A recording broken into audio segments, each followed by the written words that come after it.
अस्सलाम वालेकुम ट्रेडर्स। अगर हमारे कैमरामैन आपको दिखा सकें, हिल टॉप पर है इस वक्त हम। व्यू चेक करें, beautiful, it's awesome. Now the whole idea is weekends पर नो ट्रेडिंग।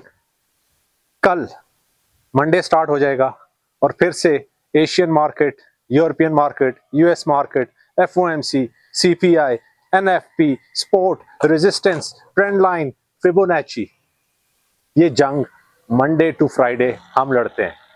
और क्यों लड़ते हैं?